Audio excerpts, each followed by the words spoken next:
Lady Amelia Ashford had grown up in the quiet countryside of England, where the air was filled with the scent of apple orchards in bloom and the soft hum of bees in the summer fields. She was the only daughter of Baron Ashford, a man of moderate fortune and steady honour, who valued learning and propriety more than ostentation.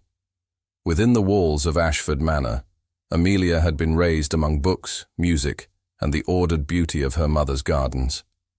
Though her family's wealth was not vast, their lineage was respectable enough to open doors in London society, and her father's careful stewardship had secured for her an upbringing both refined and sheltered. At 22, Amelia carried into her first season a freshness that many in London found both charming and remarkable. Her features were delicate, her complexion fair, her blue eyes luminous under the sweep of auburn curls that framed her face.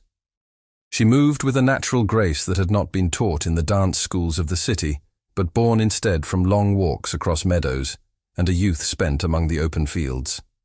Her gowns, though not the most extravagant of the season, were always chosen with elegance and restraint, soft muslins and silks in pale hues that reflected her gentle character rather than sought to overpower it. Her accomplishments were of the kind society expected, but rarely valued as much as they claimed. She played the pianoforte with sensitivity, spoke French with ease, and read with an appetite for poetry and history alike. Yet what most distinguished her was not what could be listed in a ledger of talents, but the quiet manner in which she carried herself. She listened more than she spoke, and when she did speak, her words revealed intelligence softened by kindness. For this, she was admired, though sometimes underestimated, for the glittering society of London often mistook gentleness for weakness. The season of 1821 had already unfolded with its usual whirl of balls, assemblies, and endless introductions.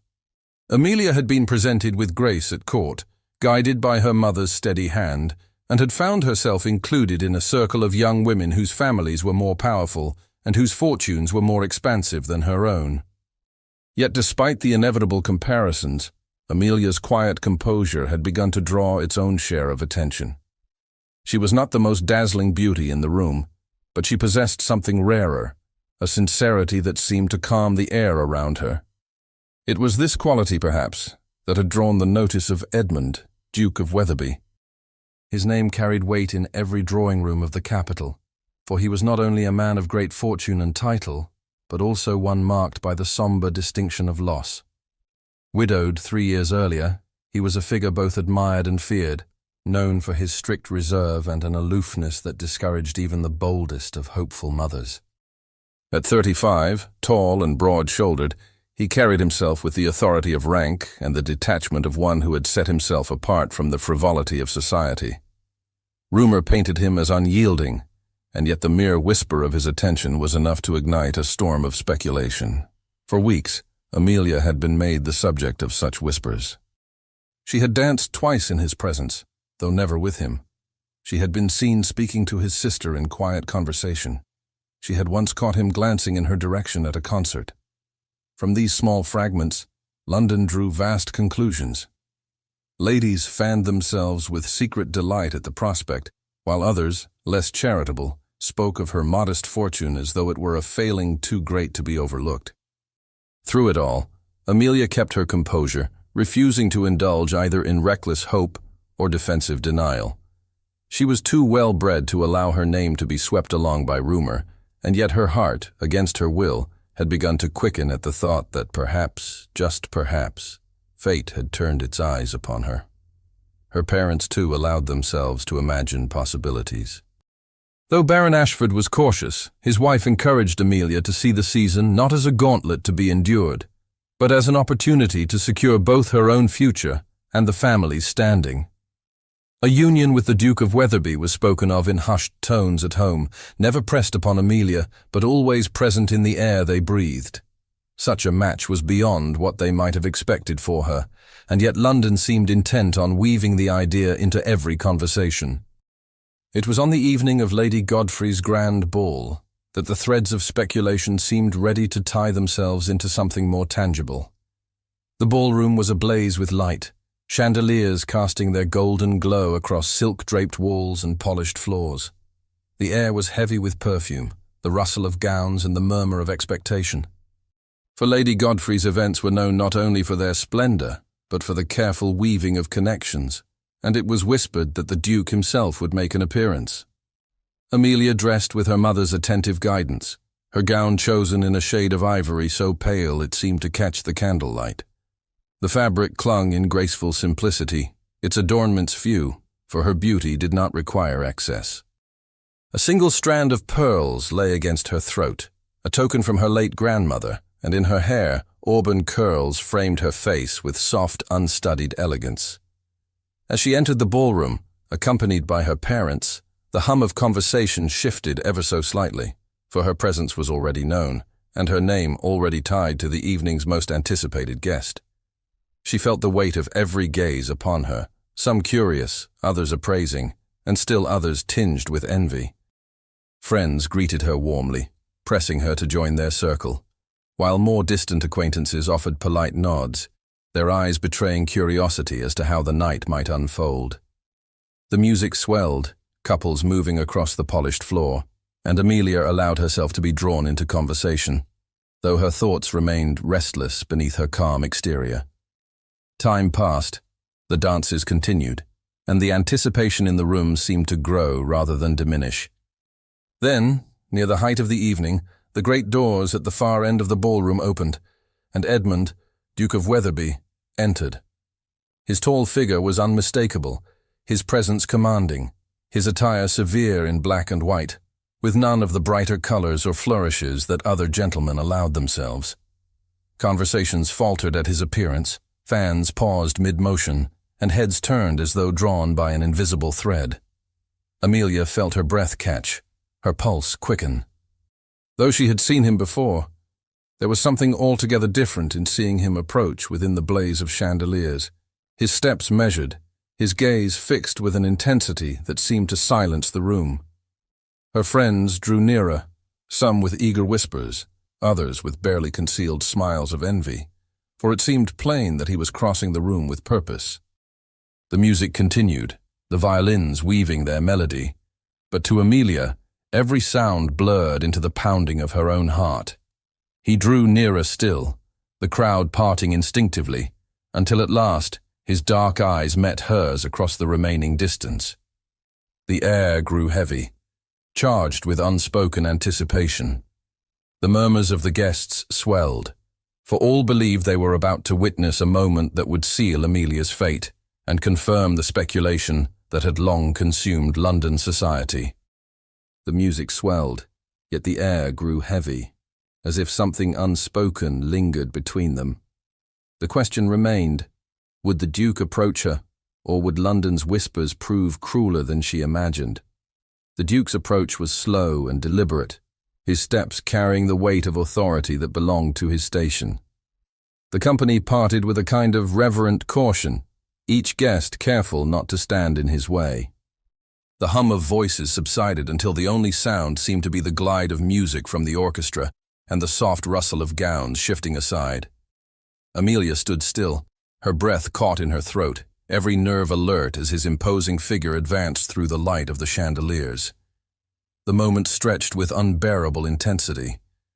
She was aware of her mother's hand pressing lightly against her arm, steadying her as though she feared Amelia might falter.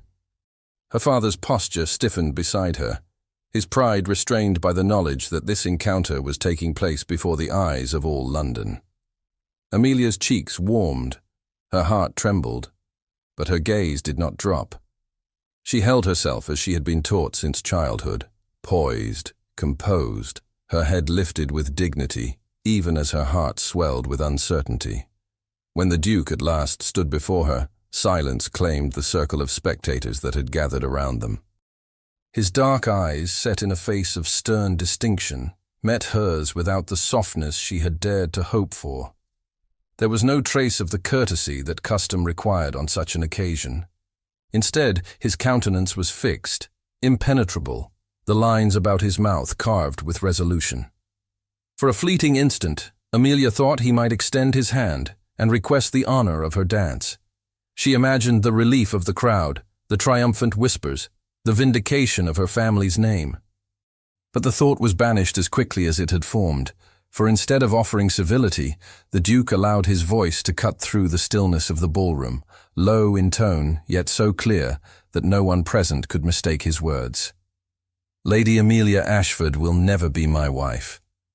The declaration, though spoken without raised volume, carried with it the force of finality. It was not an aside, not a private murmur, but a statement pronounced with the coldness of iron, intended for all to hear. A collective gasp rippled through the assembly. The fans of the ladies fluttered with sudden agitation, and the gentlemen shifted uneasily, their expressions masked but their curiosity sharpened. Amelia's body went rigid, her pulse crashing in her ears. Heat flooded her face, rising from her collar to the crown of her head, while her limbs trembled under the weight of every gaze fixed upon her. She could scarcely comprehend what had been said, the brutality of it, so at odds with the polished civility of the setting. The violins faltered for the briefest moment before the musicians, uncertain but disciplined, resumed their playing. The cheerful strains of the dance rang out, cruel in their indifference to the humiliation that had just unfolded. The Duke, having delivered his decree, did not linger to soften the blow, nor offer explanation. His figure turned with the same composure that had marked his approach, and he walked away without once glancing back. The void he left behind was filled at once by murmurs, some hushed, others bold, as those who had witnessed the exchange leaned close to one another with eager tongues. Amelia remained frozen in place. Her mother's fingers tightened around her arm, urging her to remain standing when her knees threatened to give way. She forced her lips into stillness, though they quivered under the strain of suppressed emotion. Her father's jaw tightened, his eyes narrowing, but he did not speak. He knew, as she did, that to react would be to fuel the scandal that was already igniting across the room. The crowd's whispers swelled like the tide. Some spoke in tones of shock at the Duke's cruelty, while others, less charitable, allowed sly satisfaction to color their words. Fans half-concealed smirks, and sidelong glances pierced through Amelia with 1,000 unspoken judgments. Each second that passed seemed to brand her deeper with disgrace, as though the walls of the ballroom itself had absorbed the shame and reflected it back at her from every shining mirror and glittering candle. Her chest rose and fell with uneven breaths. The sound of laughter, subtle though it was, struck her like blows, mocking her naivety, mocking the possibility she had scarcely allowed herself to believe in. She had never presumed upon his attention, had never dared to speak of him as anything more than an admired figure of society, and yet in one brutal sentence he had stripped her of dignity before the assembled court. The remainder of the evening blurred into a haze of endurance. Friends approached with sympathetic eyes, but their pity stung as much as the cruelty of strangers. She answered what little was said to her with faint nods, her lips forming polite replies she could not remember, her thoughts consumed by the echo of his words. Her father made the earliest excuse possible, claiming fatigue, and the family withdrew before the dancing had ended. The journey home through the lamplit streets of London was carried out in silence. The rhythmic clatter of hooves upon cobblestones filled the void where conversation might have been. Amelia kept her face turned to the darkened window, her reflection pale against the glass, her eyes wide and unblinking. Her mother's hand remained upon hers, steady and protective, but the gesture could not reach the hollow ache within her. When at last they entered the quiet of their own house, Amelia ascended to her chamber without a word. She removed her gloves with trembling hands, the fabric damp with the heat of her palms, and let them fall forgotten to the floor. The pearls at her throat seemed suddenly heavy, as though the small strand carried the weight of shame upon it. She sank into the chair beside her dressing table, staring at her reflection in the mirror as though she were gazing upon a stranger. The words repeated themselves in her mind with relentless cruelty. They had not been whispered in confidence or spoken in haste. They had been delivered with intention, with deliberation, and with the knowledge that all who mattered in society were present to hear them. Lady Amelia Ashford will never be my wife. Tears gathered in her eyes, but she willed them not to fall, clinging desperately to the fragments of composure that remained. She knew the city thrived on scandal, that by the following morning the story would pass from drawing room to drawing room, embroidered with speculation until it grew monstrous in its reach. Every smile would conceal judgment. Every glance would measure her worth against the wound inflicted upon her. The hours slipped by as the candles burned low. The clock struck midnight, then 1, then 2. Yet Amelia remained seated before the mirror, her thoughts caught in the snare of humiliation. She could not escape the memory of the ballroom, the light, the music, the sudden silence, and the piercing sound of his voice carrying across the assembly. It played in her mind with merciless clarity, as though time itself had frozen at that instant.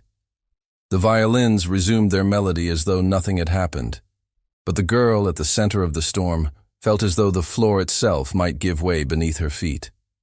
How could she endure what the whole of London had just witnessed?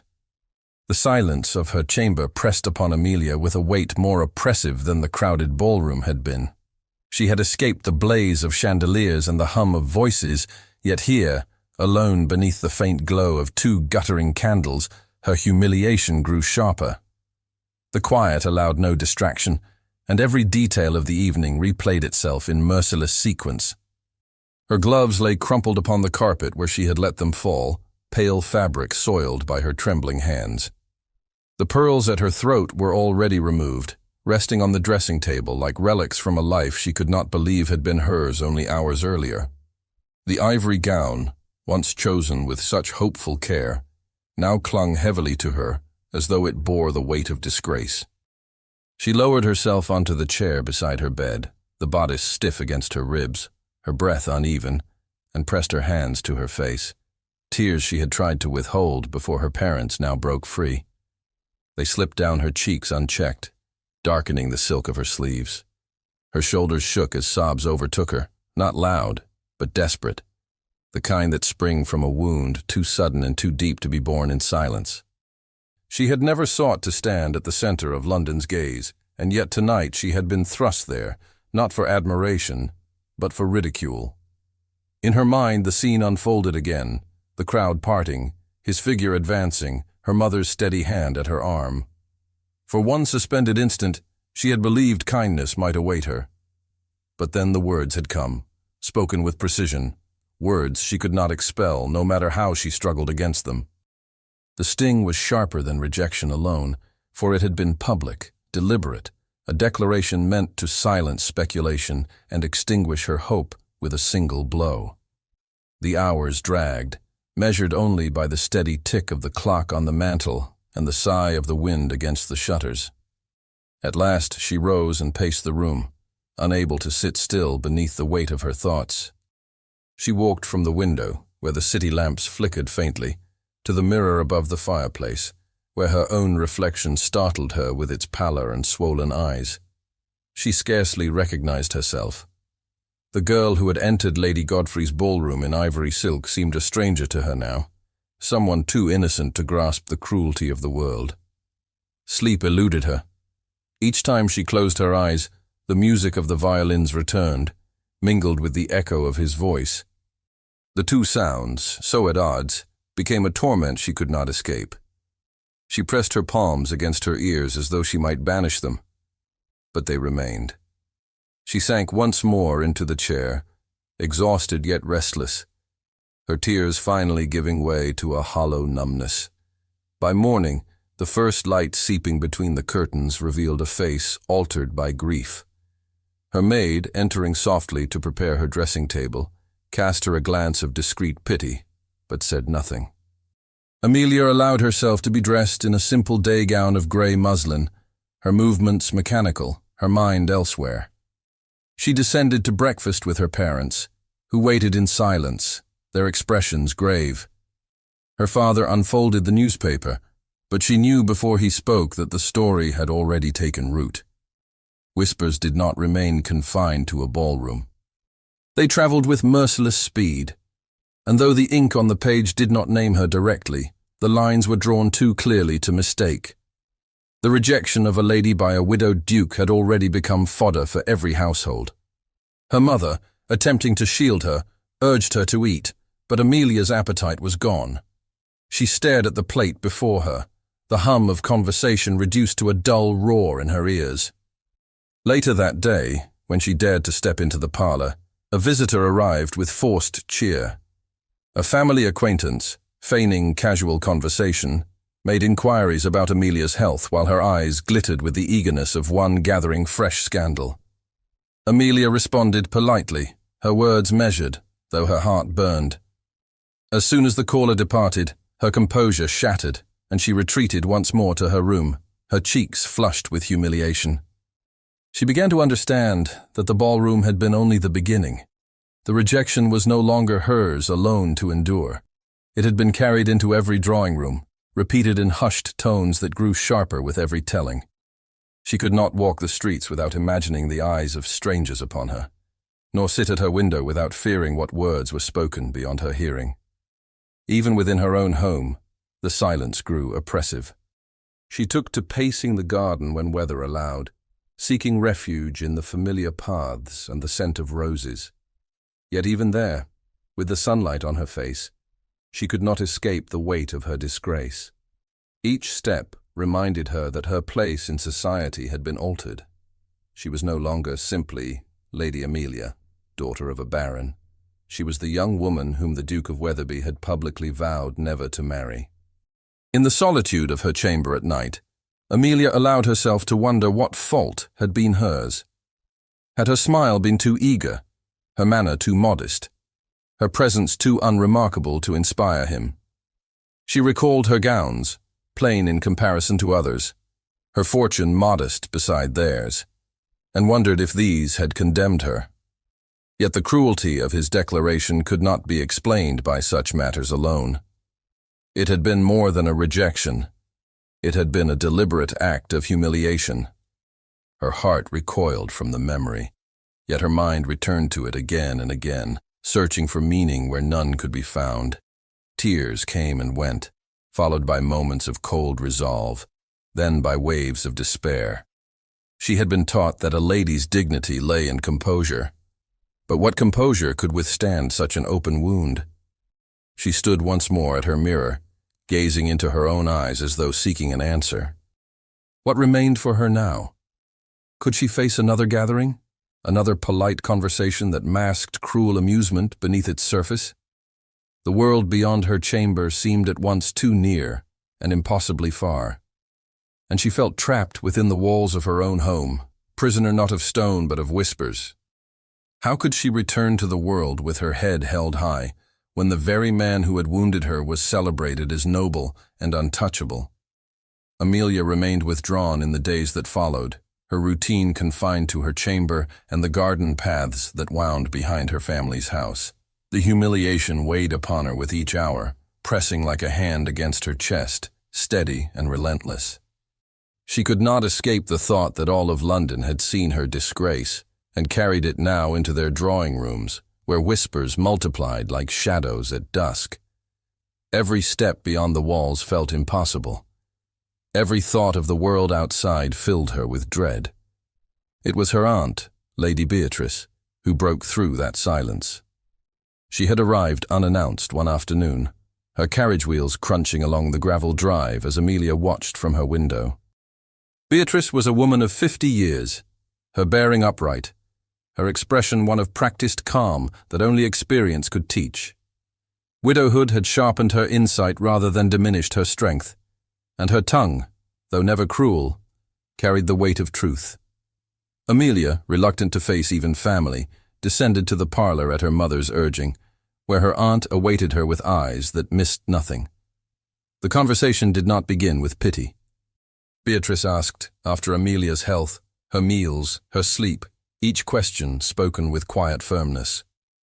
When Amelia answered hesitantly, her aunt regarded her with a steady gaze that seemed to reach beyond words.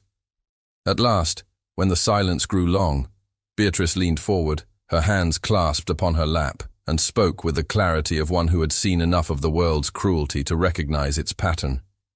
"You are not diminished by another's cruelty," she said, her voice calm, unyielding. "Titles and declarations do not alter the worth of a woman.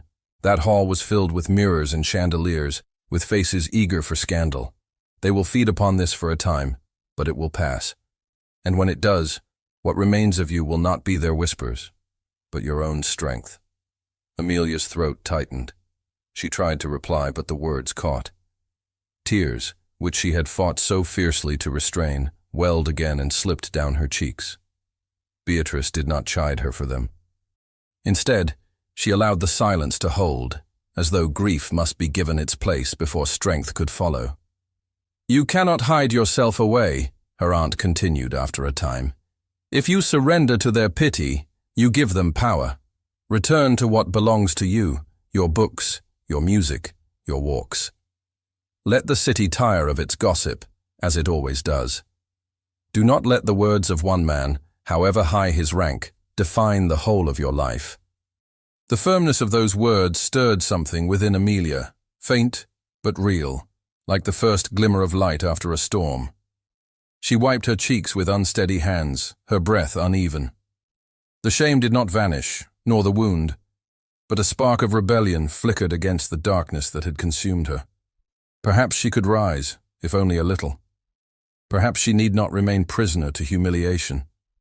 Her aunt stayed with her through the afternoon, speaking not of society, but of ordinary comforts, of the roses beginning to open in the garden, of the steady turning of the seasons, of the constancy of small things when grandeur failed.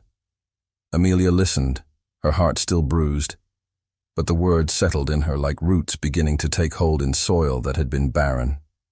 When at last Beatrice departed, Amelia remained at the window, watching the carriage roll away, the faint stirring of resolve echoing in her chest. That night, Amelia walked once more into the garden alone. The air was cool, the sky faintly silver with stars, and the scent of roses hung upon the breeze. She paused by a bed of blossoms, their petals pale in the moonlight, and allowed herself to breathe deeply. The humiliation of the ballroom still clung to her like a shadow, yet her aunt's voice lingered too, steady and insistent. Perhaps her life was not ended by a single evening. Perhaps she could step forward, even if only a single step at a time.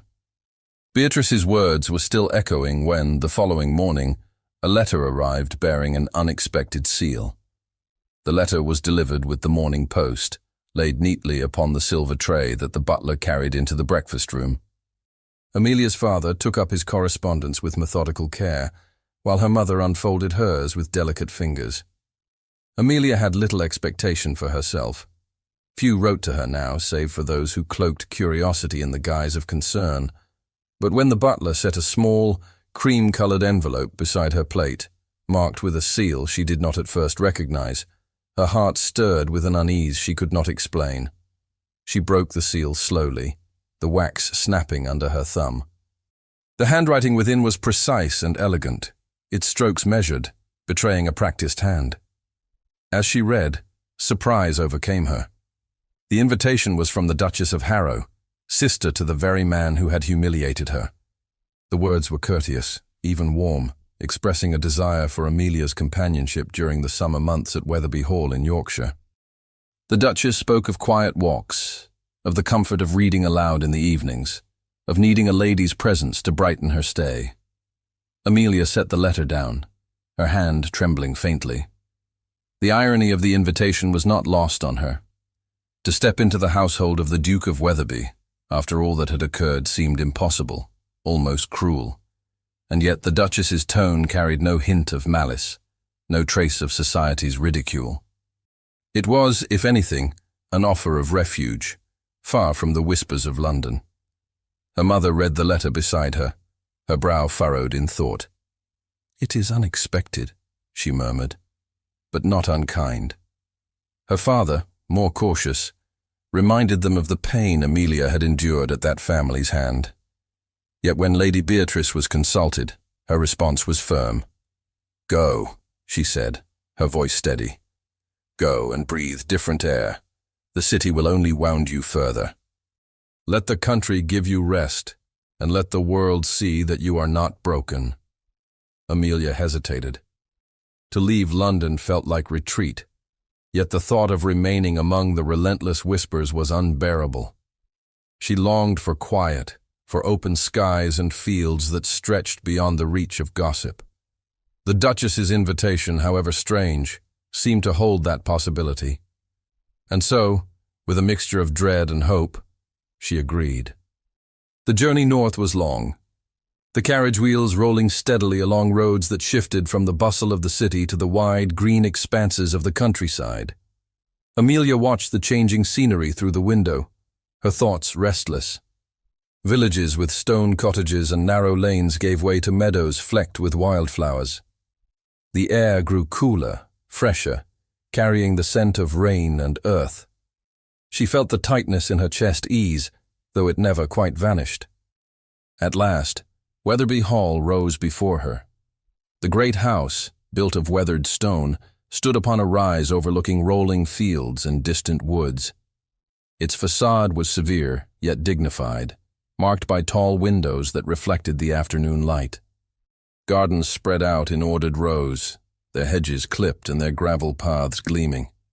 The house bore the gravity of age, the kind that spoke of lineage and endurance. The Duchess welcomed her warmly, her manner gracious without a trace of condescension. She led Amelia through the great hall with its tall ceilings and portraits of generations past, into chambers prepared with careful thought. Though the house was imposing, Amelia found the rooms chosen for her to be restful, their windows opening upon a view of green lawns and a distant orchard. It was during her first walk through the gardens that she encountered them, Clara and Henry, the Duke's children. Clara, a delicate girl of 9 with fair hair pulled neatly back, stood with a book clasped in her hands, while Henry, only 7, lingered close to her, his small face solemn. Their manners were polite but cautious, their eyes guarded with the grief that lingered after the loss of their mother. Amelia knelt to greet them, her voice soft, her smile tentative. At first they responded with reserve, answering her questions with brief words. Yet as the days passed, the stiffness gave way. Amelia read aloud to them beneath the shade of the great oak, her voice carrying through the summer air. She played simple tunes on the pianoforte in the drawing room. The children gathered near, their eyes brightening as they hummed along. She taught Clara how to press flowers between the pages of a book, and Henry how to trace the shapes of constellations in the night sky. Their affection grew quickly, innocent and unguarded.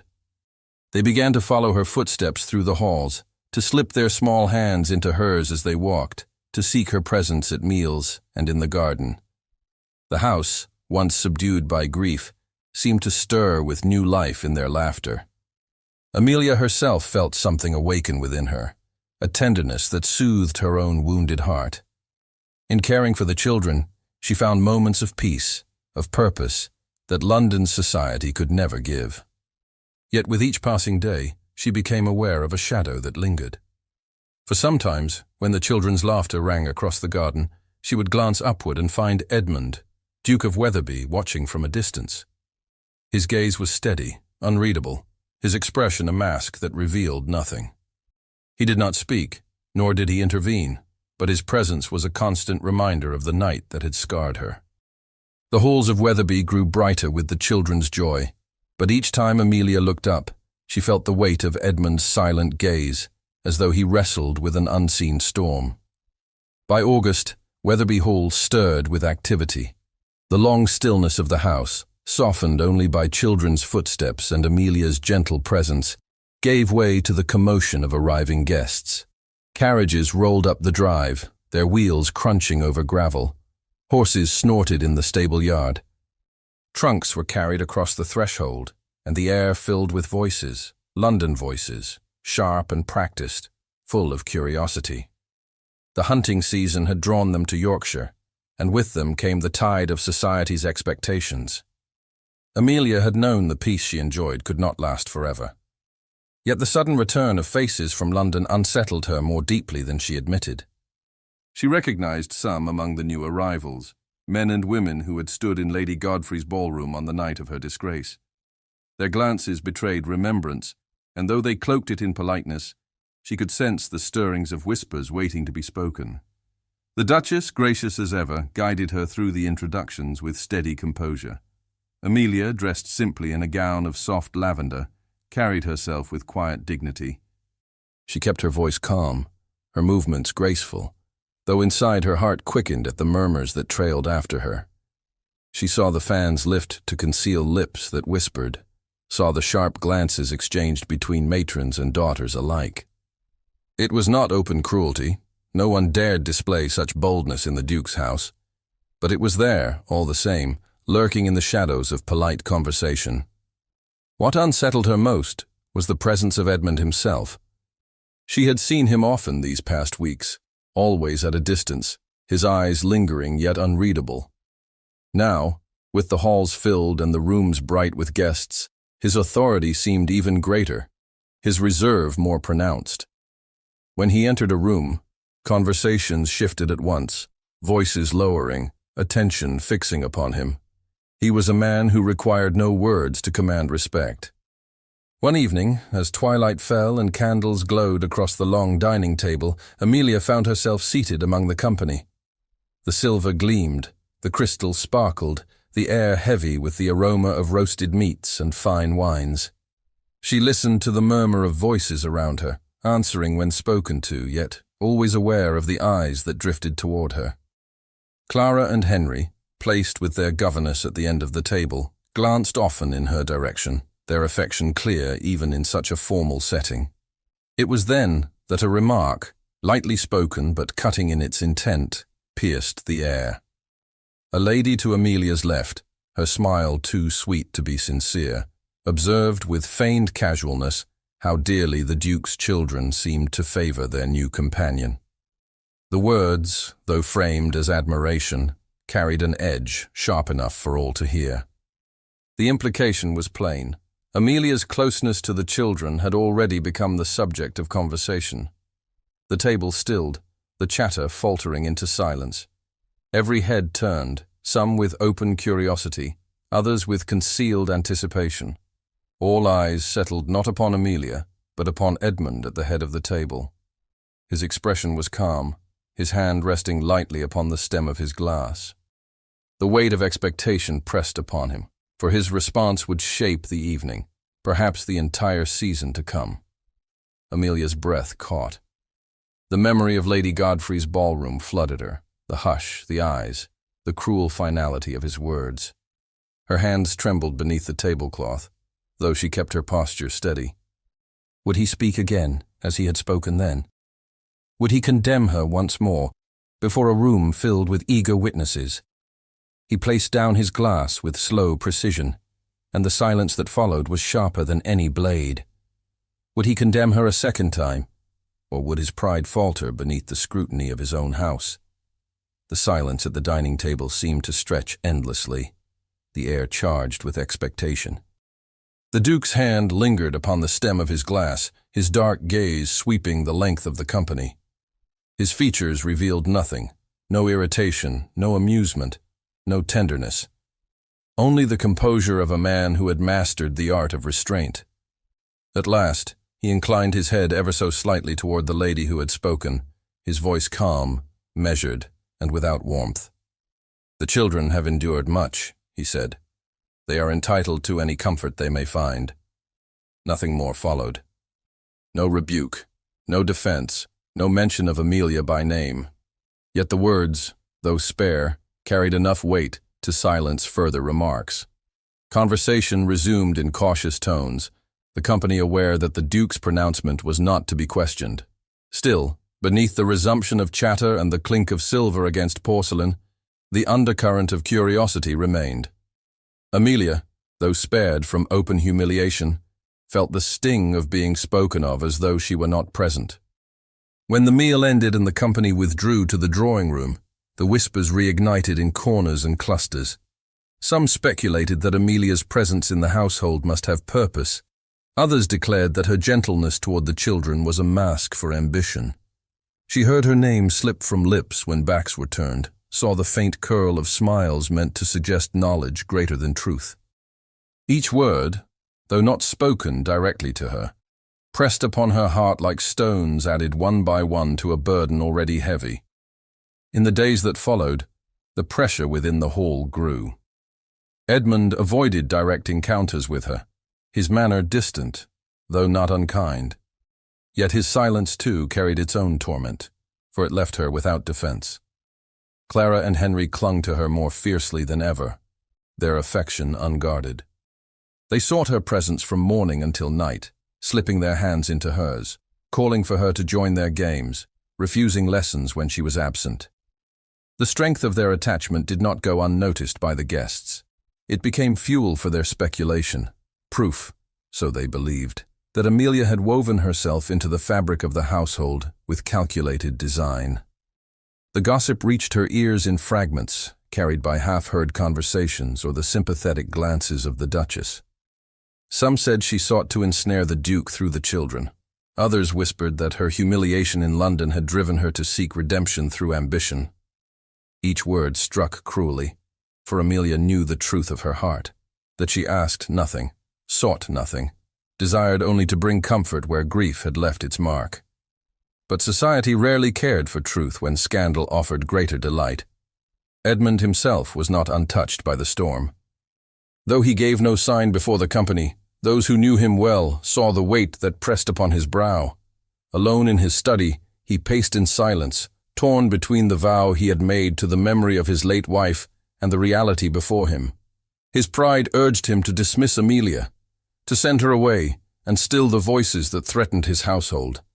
Yet each time he resolved to do so, the sound of his children's laughter stilled his hand.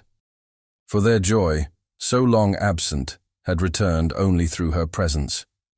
The tension grew until the household itself seemed to hold its breath. Guests lingered in the corridors with watchful eyes, their tongues ready to seize upon any hint of discord.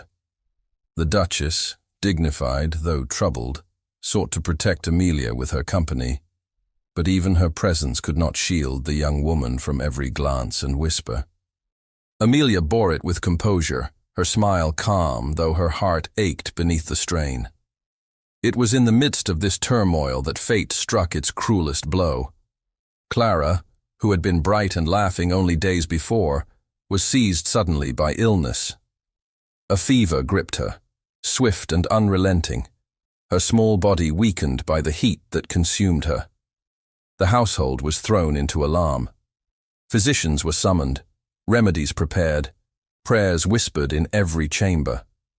Through it all, Amelia remained at the child's side. She cooled her brow with damp cloths, held her hand through restless hours, and soothed her with soft words when delirium threatened. Henry hovered nearby, his eyes wide with fear, unwilling to leave his sister. The guests, who only days before had filled the halls with gossip, now watched in uneasy silence as Amelia devoted herself tirelessly to the child's care. The storm of speculation was silenced for the moment, replaced by the greater fear that death might steal what little joy the house had regained. And in the shadows of the sick room, Edmund himself appeared, his composure fractured by anguish, his eyes fixed upon the figure who kept vigil at his daughter's side. It was then, as the fever raged and the night deepened, that the truth he had long denied pressed upon him with a force he could no longer resist. The sick room had become the heart of the household, its stillness broken only by the crackle of the fire and the uneven breaths of the fevered child. Curtains were drawn to soften the light, and bowls of cool water stood ready upon a small table. Servants moved quietly, carrying fresh linens or preparing draughts prescribed by the physicians, but it was Amelia who remained constant. She had not left Clara's side since the first night the fever struck. She sat by the child's bed with a cloth in her hand, bathing her brow again and again, whispering words meant to soothe. When Clara stirred, restless and weak, Amelia's voice steadied her. When she drifted back into uneasy sleep, Amelia stayed close, her fingers lightly clasping the child's hand. Hours stretched into days, each one a blur of watchfulness and care, yet Amelia did not falter. Her gown grew wrinkled, her eyes heavy, but her resolve did not waver. Henry hovered at the foot of the bed, silent and pale. He watched every movement, every breath his sister drew. At times, Amelia gathered him into her arms, holding him close while his small body shook with unspoken fear. She told him gently that Clara would be well, though her own heart trembled with uncertainty. He clung to her words as though they were the only anchor in the storm. The Duke entered often, though never with ease. His presence filled the room with a tension Amelia felt even when her eyes did not meet his. He stood at the bedside, gazing down at his daughter, his face stern yet marked by anguish. At times he paced in silence, his hand pressed against the back of a chair. At others he lingered in the shadows, watching Amelia's every movement as though her tireless devotion unsettled and comforted him in equal measure. On the third night, when Clara's fever burned with unrelenting heat, Edmund spoke at last. His voice, low and hoarse, broke the silence that had reigned between them for so long. "You exhaust yourself," he said, his eyes fixed on Amelia's pale face. "You cannot continue without rest." She did not turn from the child, but her answer came with quiet steadiness. "I cannot leave her. She needs someone near." Her words hung in the air, and for a moment he said nothing. When Amelia glanced up at him, she found his gaze not cold as it had once been, but conflicted, as though a battle raged within him. The lines of his face, carved by pride and sorrow, softened under the weight of his fear. When the physicians came again, their expressions offered little reassurance. They spoke of waiting, of strength, of time. Edmund dismissed them with curt words, but his eyes betrayed despair. Alone once more in the room, he turned toward Amelia, his composure breaking. "I cannot lose her," he whispered, his voice raw. Amelia's heart ached at the sight of him.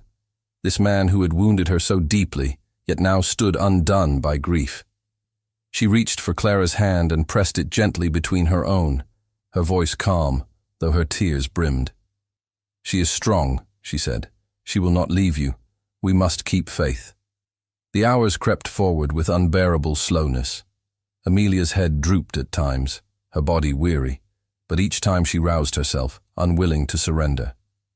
Edmund remained near, his eyes fixed on his daughter, though often straying to Amelia as though drawn against his will. He saw the persistence with which she tended Clara, the tenderness with which she spoke, the patience that never faltered. At last, in the pale stillness before dawn, the fever broke. Clara's restless body stilled, her breathing eased, and a faint flush of color returned to her cheeks. Amelia felt the change at once. She pressed her hand to the child's brow, finding it cooler than it had been in days, and a sob of relief escaped her lips. She whispered Clara's name, and the girl stirred, opening her eyes weakly. Edmund fell to his knees at the bedside, his hand clasping his daughter's small one. His shoulders trembled with the force of his relief. He bent his head, silent, overcome, while Amelia brushed the damp curls from Clara's forehead with a trembling hand. Henry, who had been curled upon a chair in exhaustion, woke and rushed to the bed, his joy uncontainable as he cried out his sister's name. In that moment, the house itself seemed to breathe again. Servants whispered prayers of thanks.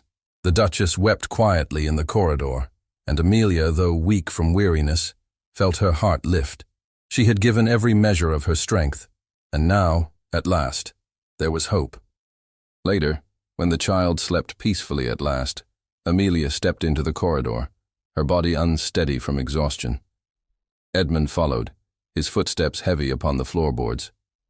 In the dim light of the sconces, he stopped before her, his face pale, his expression unguarded. "I owe you more than I can say," he began, his voice thick. "You have done what I could not. You have given back to me what I feared was lost forever." Amelia, her hands clasped before her, lowered her eyes. "I did only what any heart would compel," she said softly. But Edmund did not accept her modesty. His hand rose slightly, as though to reach for her, though he let it fall again. His breath was unsteady, his voice breaking with the weight of what he had long denied. "You are more than comfort to them," he said. "You are the light they cling to, and I—" His words faltered, his gaze searching hers with intensity. "I can no longer pretend that I am untouched. My vow has been my prison, but my heart. He stopped, struggling against the wall of pride and grief that had held him bound for years. Amelia's eyes, bright with tears, met his, her voice trembling. To love again is not betrayal. The dead are honored by truth, not silence. The weight of her words struck him, and in the stillness of the corridor, the mask he had worn for so long slipped away. His eyes burned with a confession he could no longer hold back, his voice low, unsteady, and filled with the force of his surrender. He finally yielded, declaring what his pride had long resisted, his heart laid bare in the shadows of his own house. The autumn air arrived gently over Yorkshire, its touch cool upon the fields, its light softened by clouds drifting across pale skies. The fever had passed, and Clara regained her strength day by day. She walked once more through the gardens, Henry at her side, their laughter restored. Weatherby Hall, which had been hushed in sorrow and strained by whispers, seemed to breathe again. Servants carried out their duties with lighter steps.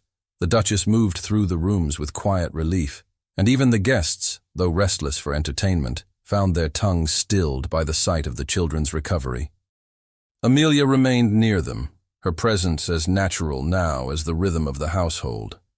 She guided Clara gently as the girl resumed her play, helped Henry with his letters by the window, and shared moments of peace with both when the evenings grew long. The bond between them was no longer that of guest and host's children, but something deeper, woven by trust and affection. They clung to her not only in gratitude for her care, but with the certainty of belonging. Their small hands reached for hers without hesitation. Their voices called for her with the intimacy of family. Edmund himself was changed. He still carried the gravity of his station, his bearing upright and reserved, yet something in him had softened. His eyes, once cold, lingered now with warmth. He no longer stood only in the shadows watching, but walked openly beside Amelia, his presence not as command, but as companion. Their words were few before others, yet within the stillness of shared moments, at Clara's bedside, in the hush of the library, upon the terrace at dusk, the truth between them had been spoken. The rumors of London had lost their power in the face of what the household had seen. Whispers that once carried malice faltered before the devotion Amelia had shown. Those who had accused her of ambition now fell silent, for ambition alone could not have kept vigil through fevered nights, nor brought light back to grieving children. What remained was not scandal, but quiet respect. It was in this new stillness that Edmund made his choice known. He did not summon guests nor gather witnesses. Instead, in the presence of his sister, his children, and Amelia's own parents who had been called north, he asked for her hand. His words were plain, stripped of grandeur, yet filled with the weight of sincerity. He spoke not of duty, nor of lineage, but of love, of gratitude, of the life that had been restored to him through her. Amelia, with tears bright in her eyes, gave her answer with quiet certainty. She did not tremble, nor falter. What once had been humiliation was now redemption, and what once had been pity was now joy. Their wedding was held in the village church, a modest stone building that stood amidst autumn fields. The ceremony was simple, free from London's ostentation. The pews were filled with tenants, neighbors, and those who had known the weight of grief upon the household. There were no chandeliers, no gilded mirrors, only candles glowing softly against the walls and flowers gathered from the gardens placed upon the altar. Clara and Henry scattered petals along the aisle, their laughter ringing through the small church. When Amelia walked forward, her gown plain yet radiant in its simplicity, their eyes shone with pride. Edmund, waiting at the front, looked upon her with a steadiness that left no doubt of his devotion. Their vows were spoken without grandeur, yet each word carried the truth of hearts no longer bound by fear. When the service ended, and they stepped out into the autumn air, the fields stretched wide around them, golden with the turn of the season. Bells rang from the steeple, their sound mingling with the children's joyous cries. Hand in hand, Amelia and Edmund walked forward, not as duke and lady bound by expectation, but as husband and wife joined by love freely chosen. The days that followed brought peace to Wetherby Hall. The house, once marked by mourning, filled with music and laughter. The children ran freely through the corridors, no longer shadowed by loss. Amelia's presence at their side was not as guest but as mother, her tenderness weaving itself into every corner of their lives. Edmund, too, found his burdens lightened. The vow that had once imprisoned him gave way to a new promise, one born not of grief, but of love. No longer did Amelia shrink from the memory of the ballroom. The cruel words that had wounded her so deeply had lost their sting. They had been replaced by the sight of Clara's smile, by Henry's eager hand in hers, by Edmund's steady gaze that no longer hid behind pride. The past remained, but it no longer defined her. She had risen from its shadows into a life shaped by truth. As the season turned and the leaves fell across the grounds, the hall stood not as a monument to sorrow, but as a home alive with warmth. Within its walls, Amelia found not only her place as wife and mother, but her own freedom, a freedom born of dignity restored and love embraced. The quiet of the countryside seemed to echo the stillness in Amelia's heart, a stillness not of emptiness, but of peace. Each day at Wetherby Hall carried a new rhythm, a rhythm born not of grief, but of love. The mornings began with the sound of children's laughter, their voices filling the corridors like music. Clara and Henry, once so fragile in their sorrow, now danced freely through the gardens, their joy an unspoken testament to the healing that had taken root within the house. Amelia walked among them, her steps light, her presence natural. The children called her with the ease of those who knew no boundary between affection and certainty. They reached for her hand when they walked, nestled against her when they read, and clung to her with the unguarded love of children who had found in her what they feared was lost forever. Each glance from them carried gratitude, though unspoken, and Amelia felt in their closeness a calling greater than any title. Edmund, too, was changed. Where once his face bore only the shadow of loss, it now carried the strength of renewal. He no longer withdrew into silence, but sought Amelia's company with the openness of one who had laid down his armor. The lines of restraint that had bound him so tightly had softened, his gaze steady not in coldness, but in warmth.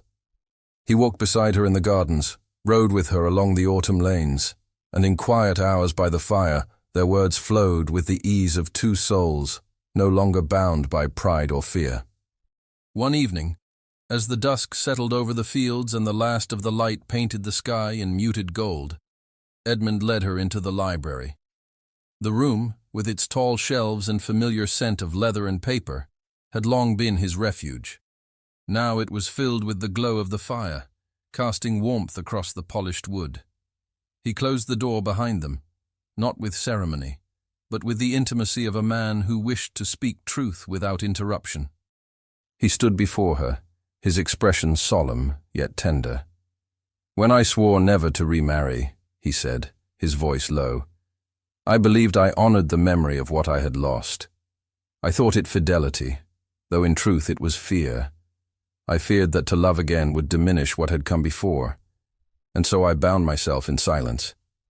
But in silence I brought only loneliness, to myself and to my children. It was you who showed me the difference between remembrance and imprisonment. You gave them laughter again, and you gave me back my heart." Amelia's eyes shone with tears, though her lips curved with a quiet smile.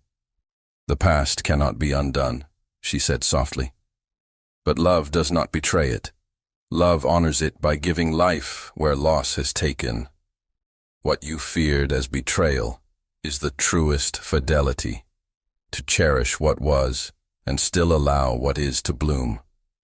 He reached for her hand then, his fingers closing around hers with a reverence that made her breath catch. "I love you," he said, the words breaking free at last, unguarded, unashamed.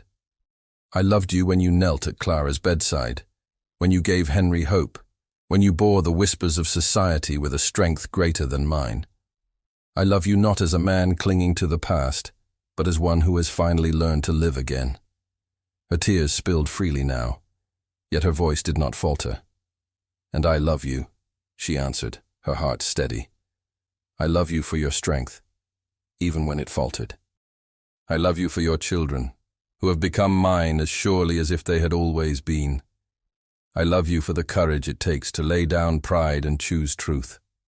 You wounded me once, but you have healed me more deeply. My life is yours, if you will have it." He drew her into his arms then, not with the cold restraint of a duke, but with the fierce tenderness of a man in love. The firelight flickered across their faces, the world outside forgotten, as though time itself had paused to witness what had at last been spoken. Their embrace held no grandeur, no audience, only the profound simplicity of two hearts uniting in honesty. The days that followed moved with quiet joy toward their wedding. It was not a spectacle of London, no crowded hall filled with jewels and glittering chandeliers. Instead, it was a gathering of simplicity, held in the small stone church of the village, where the fields stretched golden around them, and the air was crisp with autumn. Neighbors filled the pews, their faces warm with affection. Servants from the hall came with tears in their eyes, and the Duchess stood proudly at Edmund's side. Amelia's gown was plain white silk, her veil edged with lace that had belonged to her mother. She carried no jewels but the light in her eyes, and as she walked the aisle, Clara and Henry scattered petals before her, their smiles radiant, their joy uncontained. When she reached Edmund at the altar, she found his gaze waiting, steady and sure, his hand extended not as command, but as devotion. Their vows were spoken without grandeur, yet each word carried the weight of truth. He promised her not only his name but his heart. She promised him not only her love, but her constancy. The children, standing near, watched with eyes that glistened, as though they too understood the fullness of the moment. When at last the vows were sealed, the bells rang from the steeple, their sound mingling with the laughter of the children and the rustle of autumn leaves carried on the wind. They stepped out of the church as husband and wife, the fields stretching wide around them, the sky bright with the clarity of the season. No chandeliers blazed, no mirrors reflected their image, but the air itself seemed to rejoice. The petals beneath their feet, the hands of their children in theirs, the warmth of neighbors gathered to bless them. These were the treasures of their day. In the days that followed, Wetherby Hall was transformed not by new grandeur but by the spirit within it. The corridors, once hushed in mourning, filled with music and laughter. Clara and Henry, their hearts at peace, no longer clung in fear, but moved with the freedom of children secure in love. Amelia guided them with tenderness, her presence now as mother, not guest. Edmund walked beside her, no longer bound by grief, his heart unburdened at last. The house, once shadowed, became a home alive with light. Its great windows opened to fields golden with harvest, its halls echoed with the sound of joy. In every glance between husband and wife, in every smile of the children, the truth of their story was clear, that love had conquered pride, that dignity had risen from humiliation, that life had triumphed over silence. And so their tale became more than theirs alone, for it spoke to all who heard it, a reminder that pride may wound, but love heals, that loss may shadow, but hope endures, that to follow the heart is not weakness, but the truest form of strength. To you who listen now, let this be remembered. Courage is not found in silence, but in the choice to love even when wounded. Dignity is not lost in humiliation, but restored in truth. And the heart, though broken, can bloom again, bringing light where once there was only shadow. This is the promise of love, that it redeems, restores, and endures, not in grandeur, but in the quiet strength of two souls who choose each other, again and again. Thank you so much for listening to this story all the way to the end. We hope it moved you as much as it moved us while telling it. We'd love to hear your thoughts. Leave us a comment telling us where you're listening from and what you liked the most. Rate this story from 0 to 10. What score would you give it? If you enjoyed this story, don't forget to subscribe to the channel and leave a like as a show of support. That really motivates us to keep creating and sharing more stories full of emotion and life lessons. And before we go, we want to remind you that an exciting and heartwarming story recommendation will appear on the final screen. If you'd like to enjoy it, just click on the video. Thank you once again for being here, and we'll see you in the next story.